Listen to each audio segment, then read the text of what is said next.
Hello YouTube viewers. This is another spectacular food review by the Daily Foodie channel. Today we will be reviewing McDonald's new signature crafted crispy chicken sweet barbecue bacon sandwich. The new sandwiches come in 3 flavor combinations: sweet barbecue bacon, pico guacamole and maple bacon Dijon. They can be customized with your choice of 3 proteins: beef, buttermilk crispy chicken and grilled chicken, and 2 buns, sesame or artisanal. The new signature crafting recipe is a delicious new way to customize your sandwich with fresh flavors and bold ingredients.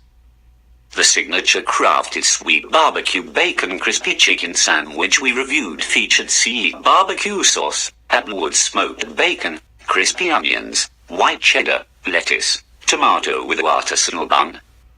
The price of the signature crafted chicken sandwich was $5.19 at our local McDonald's.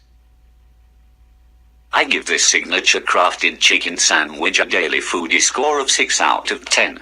Would I buy it again? I would unfortunately say no.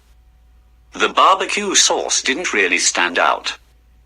The chicken was overcooked. It may have been just at this location, but none of the ingredients stood out. Shout out to all the new subscribers for recommending this product to be reviewed. Stay tuned for more Daily Foodie videos each day. Please subscribe to this channel. Every review is a championship review. One and do every day. Thanks for watching and go Hawks.